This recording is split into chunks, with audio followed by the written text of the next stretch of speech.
Hello दोस्तों, जियो गुरुजी classes में आपका स्वागत है। मैं रोहित शर्मा, सब्जेक्ट अपना ज्योग्राफी।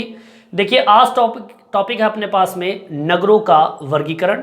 और नगरों का वर्गीकरण के अंतर्गत हम बात करेंगे नगरों का किस तरीके से दूसरे तरीके से भी वर्णन किया जा सकता है। जैसे कि हम पिछले वीडियो में पढ़े थे, प्राचीन, मध्यकाल और आधुनिक काल के रूप में हमने नगरों का वर्गीकरण किया था। जनसंख्या के आकार के आधार पर भी नगरों का वर्गीकरण हमने किया था। इसके अलावा भी नगरों का वर्गीकरण होता है। देखिए, नगरों का वर्गीकरण आज हम पढ़ेंगे नगरों का प्रक्रियात्मक। कौन सा? प्रक्रियात्मक वर्गीकरण। ठीक है, अब ये होता क्या है इसके बारे में अध्ययन करेंगे। प्रकार्यात्मक, कार्यात्मक का मतलब होता है कार्य, कि उस क्षेत्र में, उस नगर के अंदर किस प्रकार का कार्य हो रहा है, उस आधार पर इन नगरों का वर्गीकरण हम करेंगे। जैसा कि नगरों के बारे में हमने पहले बताया कि नगर किसे कहते हैं। नगर वो होता है जहां पर द्वितीय और तृतीय अर्थात विनिर्माण कार्य हो, जहां पर उद्योग धंधे हो, जहां पर परिवहन कार्य हो, जहां पर संचार और सेवा, ऐसे कार्य जहां पर मौजूद हो, वो आपका क्या कहलाएगा? नगर। लेकिन आज हम पढ़ रहे हैं प्रक्रियात्मक वर्गीकरण, तो हम यहां टॉपिक डालेंगे नगरों का प्रक्रियात्मक वर्गीकरण। मतलब कार्यों के आधार पर नगरों का विभाजन, कि कार्यों के आधार पर किस प्रकार से नगरों का विभाजन किया जाता है।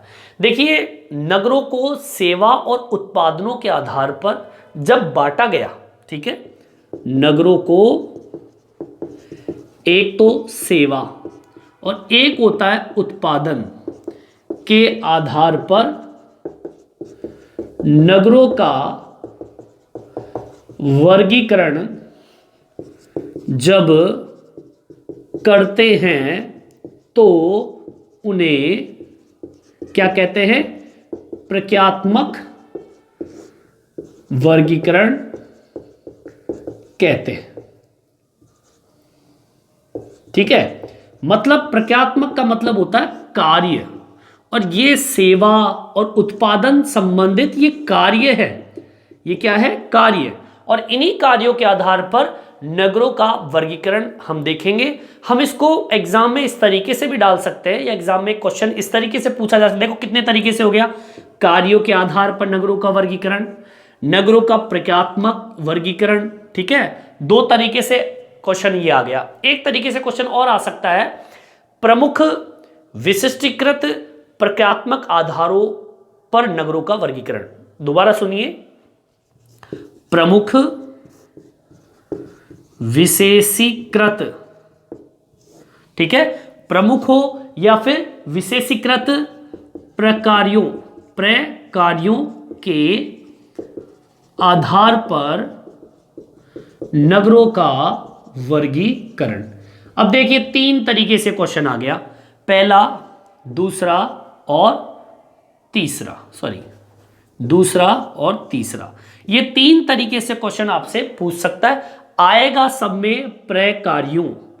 ठीक है, यहां पे देख लिए कार्यों, ये प्रकार्यात्मक, तीन तरीके से क्वेश्चन आपसे पूछ सकता है। अब हम पढ़ेंगे ऐसे कौन से नगर हैं जिनको कार्यों के आधार पर अलग अलग क्षेत्रों के आधार पर बांटा गया है, कि वहां पर कौन सा कार्य होता है और उसे किस नाम से पुकारा जाता है। चलिए आगे की ओर बढ़ते हैं। सबसे पहला जो नगर आता है, उस नगर को हम कहते हैं, क्या कहते हैं? प्रशासनिक नगर। देखिए, नगरों का प्रक्रियात्मक वर्गीकरण में सबसे पहला आता है प्रशासनिक नगर। ठीक है, प्रशासनिक नगर कह दीजिए और नगर कह दीजिए, कुछ भी कह दीजिए। प्रशासनिक नगर कौन से होते हैं? जहां पर उच्च क्रम के प्रशासनिक मुख्यालय मौजूद हो, वे नगर जहां उच्चतर स्तर के प्रशासनिक मुख्यालय उपस्थित हो। अब पूछोगे प्रशासनिक मुख्यालय कौन से होते हैं? प्रशासनिक का मतलब होता है जो शहरों के जो प्रशासन व्यवस्था होती है, कानूनी व्यवस्था होती है, उन कानूनी व्यवस्थाओं को चलाने के लिए मुख्यालय मौजूद होते हैं, ठीक है, जो कि आपके शहरों में मौजूद होते हैं। तो हम इसकी परिभाषा क्या लिखेंगे? वे नगर जहां उच्च स्तर पर या उच्चतर स्तर के प्रशासनिक मुख्यालय उपस्थित हो, वे नगर प्रशासनिक नगर कहलाते हैं। अब भाई ऐसे उदाहरण नगरों के कौन कौन से हैं, उन नगरों की बात कर लेते हैं जहां पे प्रशासन संबंधित कार्य होते हैं। जैसे कि आपकी नई दिल्ली, बोलिए है कि नहीं है? जहां पे पूरा देश का प्रशासन मौजूद है, पूरा देश ही वहीं से चलता है, नई दिल्ली से चलता है। इसके अलावा चंडीगढ़, ठीक है। इसके अलावा आप देखिए भोपाल है, ठीक है, शिलोंग, ठीक है, और देखिए आपका गुवाहाटी है, गुवाहाटी, इम्फाल, ठीक है। और सुनिए आपका श्रीनगर है, गांधीनगर है, श्रीनगर,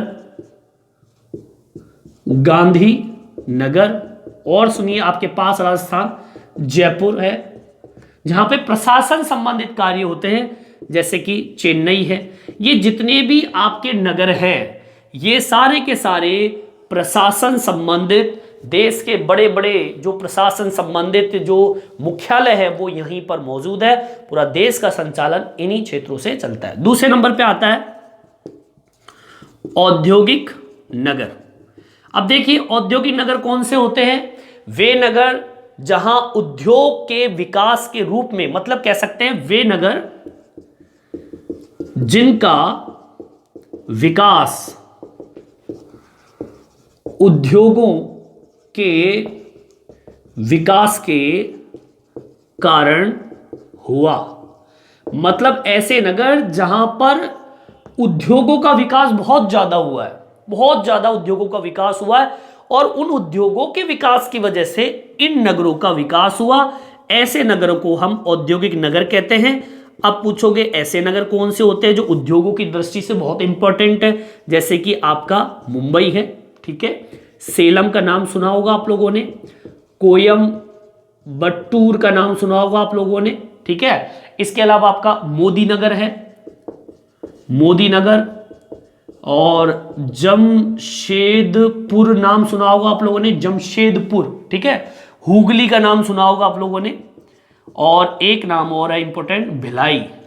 ये जितने भी नगर हैं, इन नगरों का विकास ही औद्योगिक नगर के रूप में हुआ। उद्योग धंधे यहां पर बहुत ज्यादा क्या हुए? विकसित हुए, ठीक है। चलिए आगे आगे की ओर बढ़ते हैं। तीसरे नंबर का जो आता है वो आता है कौन सा? परिवहन नगर। अब देखिए परिवहन की दृष्टि से वे नगर कौन से हैं जो परिवहन की वजह से विकसित हुए? तीसरे नंबर पे आता है कौन सा? परिवहन नगर। देखिए वे नगर, परिभाषा क्या बनेगी? वे नगर जो कि परिवहन की दृष्टि से इंपॉर्टेंट थे, विकसित हुए, या हम कह सकते हैं ये पत्न नगर। अब पत्न नगर कौन से? जिसे हम बंदरगाह बोलते हैं। क्या कहते हैं? बंदरगाह, जहां पे जहाज माल उतारता है, ले जाता है, ठीक है।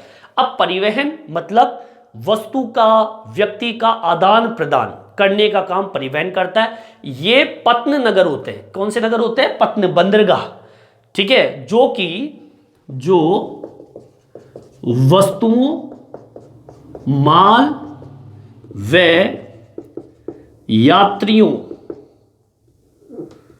यात्रियों का आदान प्रदान, क्या कह दीजिए, परिवहन का कार्य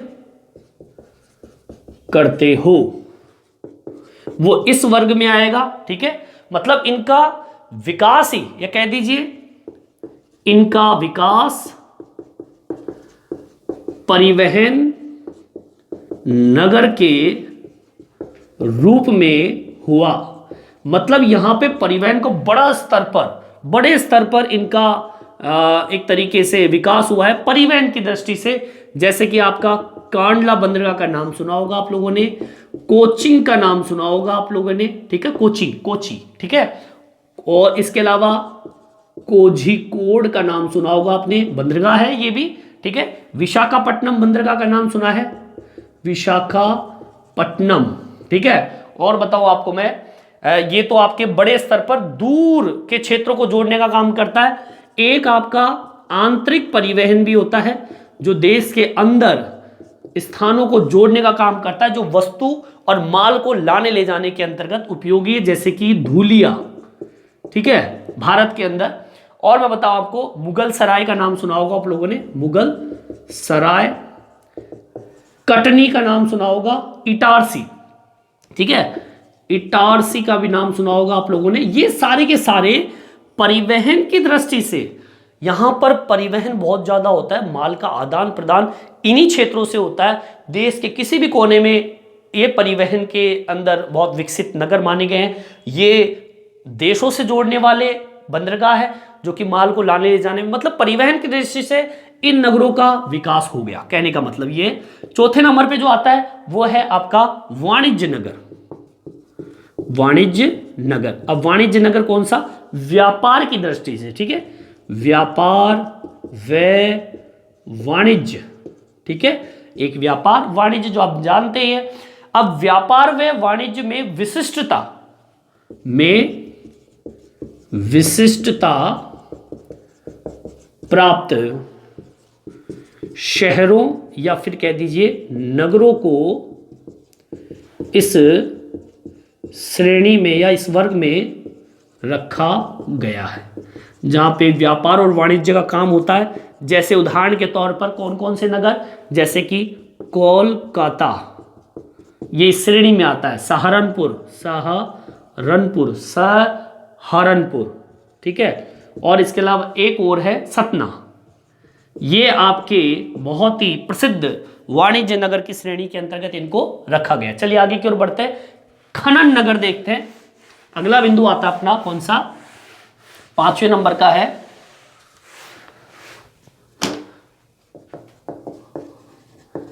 खनन नगर। अब देखिए, जहां पे खनन का कार्य बहुत ज्यादा होता है, वे नगर जो, या ये नगर खनिज समृद्ध नगर है, जहां पर बहुत ज्यादा खनिज उत्पन्न होता है, ठीक है, और जिसकी वजह से खनन की दृष्टि से ये नगर विकसित हुए। अब भैया ऐसे नगर कौन से हैं? उदाहरण लिख लीजिए। देखिए ऐसे नगर कौन से हैं, जैसे कि आपने नाम सुना होगा रानीगंज, झरिया, ठीक है, रानीगंज है, झरिया है, डिगबोई कौन सा है? तेल वाला क्षेत्र, डिगबोई जो कि असम से संबंधित है, लंबी पाइपलाइन यहां पर मौजूद है। अलंकेश्वर है, अलंकेश्वर, और एक है सिंगरौली। ये ऐसे नगर हैं जो कि खनन के क्षेत्र के अंदर बहुत ही विकसित थे, और इन नगरों का विकास ही खनन की वजह से हुआ है, ठीक है। इसके बाद में आता है गैरीसन, गैरीसन कह दीजिए या छावनी नगर बोल दीजिए। अब आपको शॉर्ट तरीके से बता दूं, वे नगर जो सैनिक, जो आपकी आर्मी होती है, सैनिक छावनी के रूप में विकसित हुए। अब उदाहरण के तौर पे ऐसे नगर कौन कौन से हैं, जैसे कि अंबाला है, ठीक है, उधमपुर है, ठीक है, दो तो यही है जो कि कश्मीर, जम्मू कश्मीर के भाग वाले भाग है।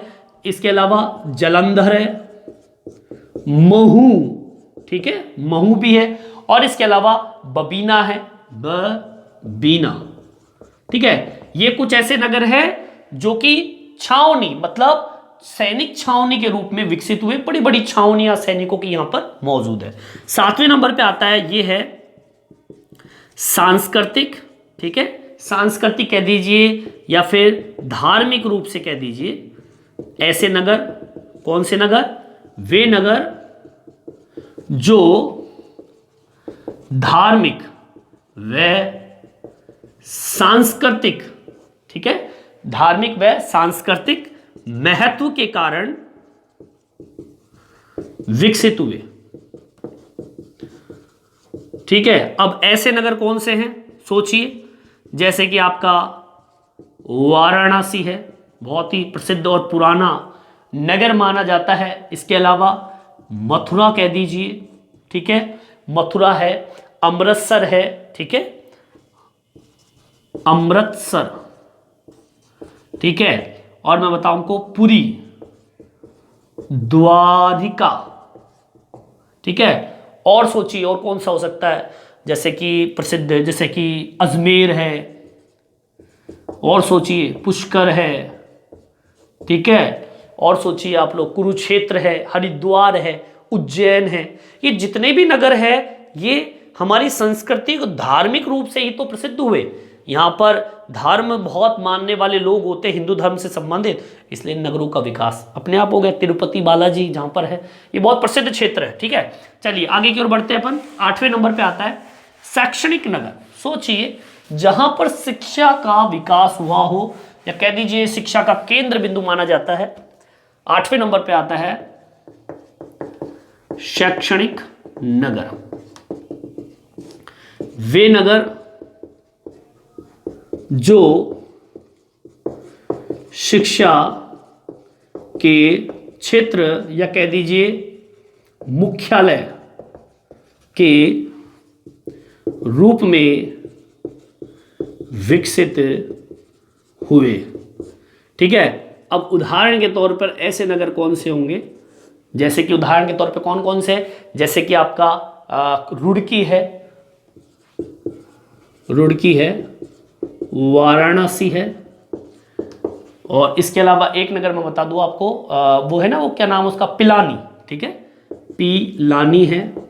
एक और है अलीगढ़, ये अलीगढ़ यूनिवर्सिटी, ठीक है। ये जितने भी नगर है वो शैक्षणिक क्षेत्र की दृष्टि से, मतलब शिक्षा के मुख्य केंद्र जिसे हम कह सकते हैं, उसके रूप में ये प्रसिद्ध हुए थे, ठीक है। एक आता है पर्यटन नगर, ठीक है, और इसकी परिभाषा क्या बनती है, वे नगर जो कि पर्यटक या रमणीय स्थल के रूप में क्या हुए, विकसित हुए। वे नगर जो पर्यटन व रमणीय नगर के रूप में क्या हुए, विकसित हुए। मतलब जहां पे सुंदर सुंदर क्षेत्र जो देखने को मिलते हैं, उदाहरण के तौर पर जैसे कि श्रीनगर है, ठीक है, उदाहरण के तौर पर श्रीनगर है, शिमला है, कुल्लू मनाली है ना, और इसके अलावा कौन कौन से होते हैं, नैनीताल है, नैनीताल है, ठीक है, मसूरी है, और सोचिए और भी बहुत है, जैसलमेर है, ठीक है, जैसलमेर है, जोधपुर है, माउंट आबू। ये सारे के सारे नगर जो है ये पर्यटन की दृष्टि से, भाई यहाँ पे लोग आते हैं, ये नगर विकसित ही इस वजह से हुए हैं क्योंकि यहाँ पर देखने लायक बहुत अच्छी अच्छी जगह है। तो इस तरीके से आज हमने पढ़ा प्रक्रियात्मक, मतलब कार्यों के आधार पर, जहां पर वो कार्य बहुत इंपॉर्टेंट है और उन कार्यों की वजह से वो नगर विकसित हो गए, और उन्हीं नगरों के विकसित होने से उनका नाम पर्यटन नगर पड़ गया, शैक्षणिक नगर पड़ गया, औद्योगिक नगर पड़ गया, ठीक है। इसके अलावा परिवहन, औद्योगिक, प्रशासनिक, कुछ भी नगर जो कि कार्यों के आधार पर ये नगर विकसित हुए। तो इस तरीके से आज हमने पढ़ा नगरों का प्रक्रियात्मक वर्गीकरण, मतलब कार्यों के आधार पर नगरों का वर्गीकरण। इस वीडियो में इतना ही। ये वीडियो आपको कैसा लगा मेरे कमेंट्स बॉक्स में डाल के ज़रूर बताएं, और मेरे चैनल को सब्सक्राइब ज़रूर करें, जिससे कि मैं आपको शिक्षा से संबंधित अच्छे अच्छे वीडियो आप तक पहुंचा सकूं। इस वीडियो में इतना ही। धन्यवाद।